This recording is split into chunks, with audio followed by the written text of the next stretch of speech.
Jerusalem, holy to Muslims, Christians, and Jews, and a flashpoint in the Israeli-Palestinian conflict. It's a tale of two cities, Israeli-majority West Jerusalem and Palestinian-majority East Jerusalem, occupied by Israel since 1967. Even though the rest of the world disagrees, Israel says both East and West are one, its eternal, undivided capital. But it treats the people who live there very differently. Does that cause tension? You bet. It starts at birth. If you're an Israeli Jew born in Jerusalem, you get Israeli citizenship.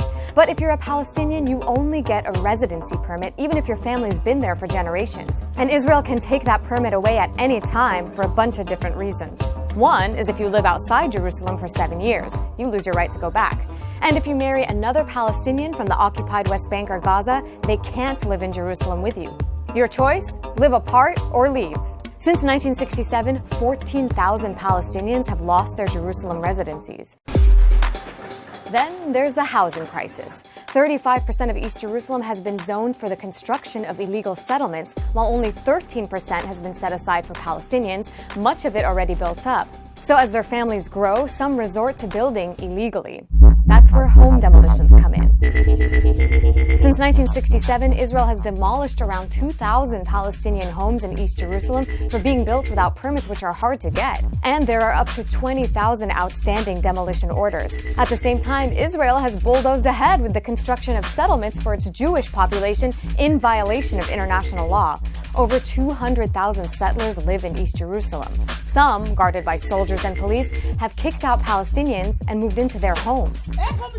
But most live in a ring of settlements that, along with a separation wall, cut off the city from the occupied West Bank and the Palestinians that live there. That isolation has devastated East Jerusalem's economy. Around 75% of Palestinians in Jerusalem live below the poverty line versus 22% for Israeli Jews. And while Palestinians pay about half of the city's taxes, they receive a tiny part of the municipal budget, leaving many neighborhoods without adequate roads, schools, and services. What about the holy sites?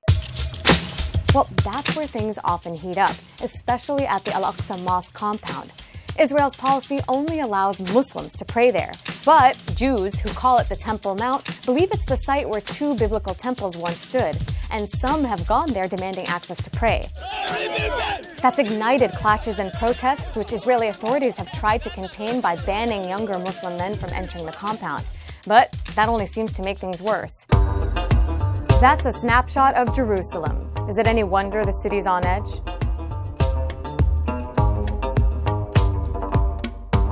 Want more?